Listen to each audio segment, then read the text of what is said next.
One surprising aspect of the recently passed One Big Beautiful Bill is that it has made delaying Social Security benefits less attractive for certain seniors.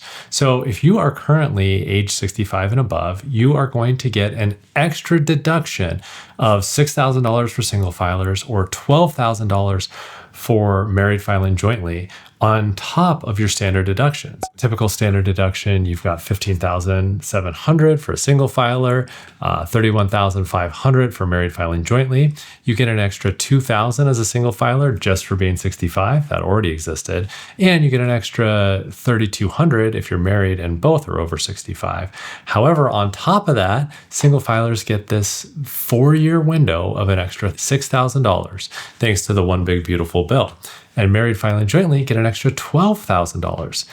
That means tax rates for those 65 plus are going to be lower for the next 4 years than they are in 2029 and beyond. So for 2025 through 2028, we've got kind of a golden window to potentially add some extra income in without having to pay extra income taxes. That will impact the potential decision to delay Social Security. Because your tax rate's lower in the next 4 years, if you were considering delaying versus taking it early, it just swings the math a little bit more attractive on the take it early side.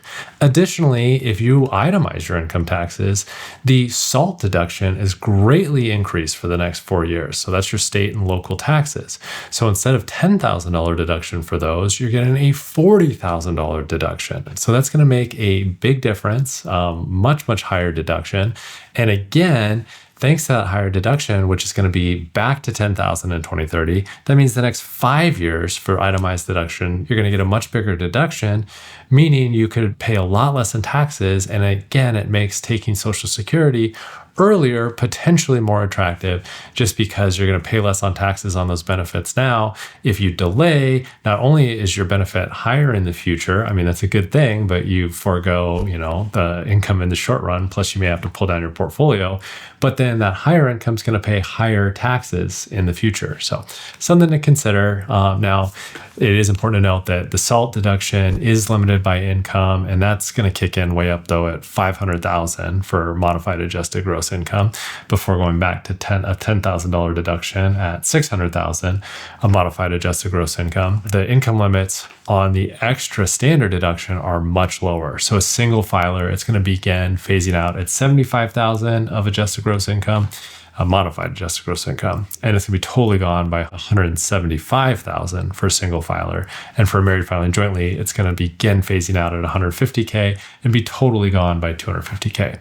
So some things to consider, but it definitely does change the math on your decision on when to claim Social Security benefits. I've encouraged in other videos, think about this in terms of the internal rate of return you're getting on your other assets. What is the internal rate of return on delaying Social Security? It's deeply negative the first few years.